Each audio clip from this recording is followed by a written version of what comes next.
Hello everyone, welcome back to my channel. So मैं हूँ भारती और आज आप लोगों के लिए लेकर आई हूँ कहानी गॉडफादर ऑफ हेल का एपिसोड नंबर 22। तो चलिए ज़्यादा बातें ना करते हुए हम कहानी के अगले भाग की तरफ बढ़ते हैं।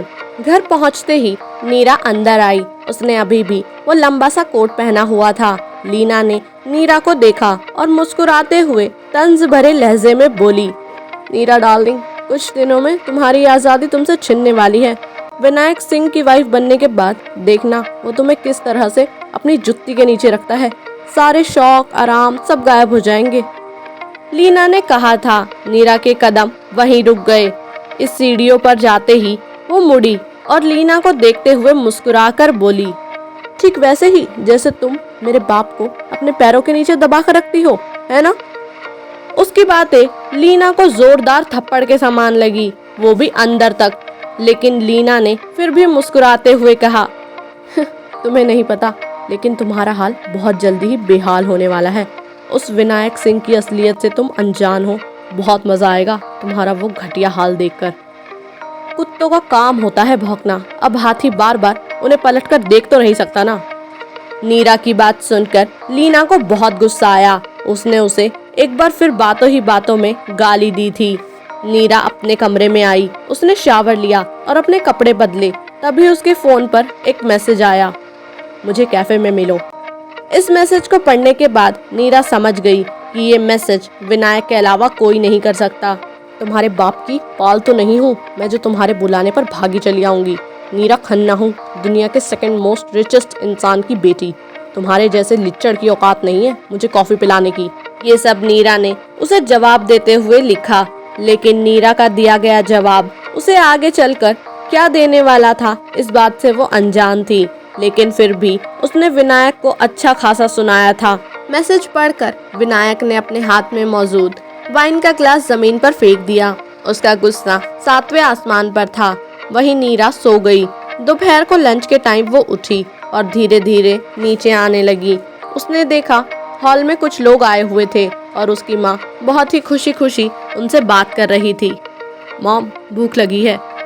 नीरा रश्मि के पास आकर बोली, जाओ लंच बना हुआ है, तुम खा लो, लेकिन जाने से पहले 2 मिनट इधर आओ, काम देख कर जाओ।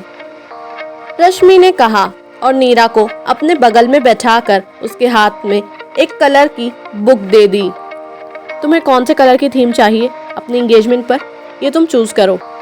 रश्मि की बात सुनने के बाद नीरा के तो होश ही उड़ गए। अभी कल ही उसे देखने के लिए विनायक ने इतनी जल्दी एंगेजमेंट की तैयारियां भी शुरू कर दी थी। मॉम, ये सब क्या हो रहा है? मेरी परमिशन, मेरी हाँ या ना कहना कोई मायने नहीं रखता आपके लिए। आपने उस कमीने के साथ मेरी एंगेजमेंट तय कर दी।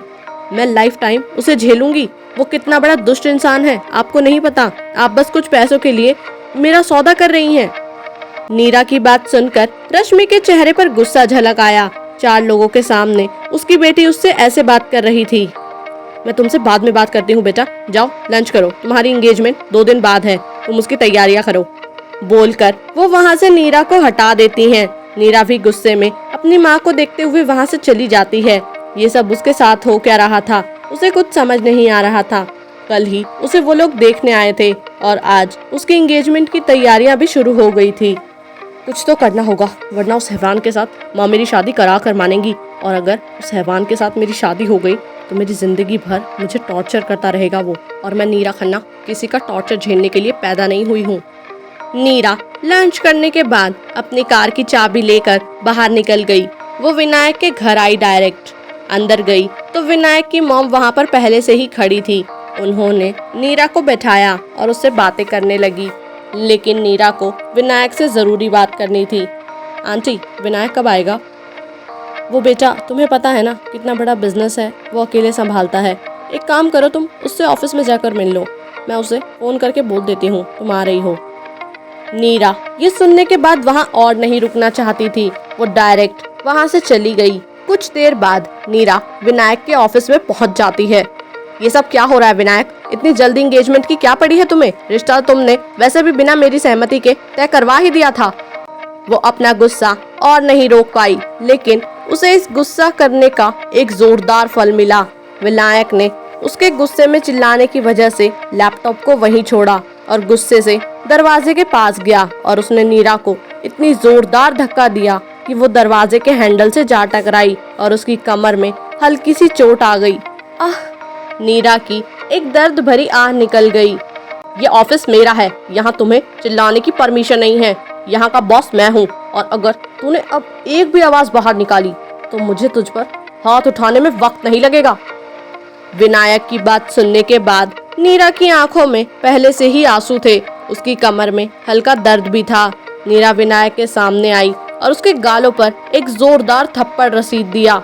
शादी का सपना देखना छोड़ दो और जो तुमने अभी मेरे साथ बदतमीजी की उसकी सजा तो तुम्हें मेरे डैड दे ही देंगे और ये शादी अब कभी नहीं होगी। तुमसे अच्छा वो आदमी है निर्वाह, कम से कम उसने मेरे साथ जबरदस्ती या मेरे साथ बदतमीजी तो नहीं की। यू आर जस्ट अ लिच्चड़। इतना बोल गुस्से में नीरा वहां से चली गई। ऑफिस के बाहर आते ही उसकी नजर आसपास गई। निर्वाह कहीं नहीं था। वो पार्किंग में गई और अपनी कार को खोलने लगी कि तभी उसे फील हुआ कि उसके पीछे कोई खड़ा था। नीरा पलटी तो उसकी नजर निर्वाह से टकरा गई जो वहीं खड़ा उसे देख रहा था, लेकिन आज उसकी आंखों में कुछ अलग दिख रहा था। शायद वो गुस्सा था। आज के लिए बस इतना ही। आगे इस कहानी में क्या होगा ये जानने के लिए सुनते रहिए कहानी गॉडफादर ऑफ हेल्थ, सिर्फ और सिर्फ मेरे यानी भारती के साथ। और आज का एपिसोड आप लोगों को कैसा लगा कमेंट करके जरूर बताइएगा। बाकी जब तक नेक्स्ट एपिसोड आता है तब तक के लिए बाय एंड टेक केयर।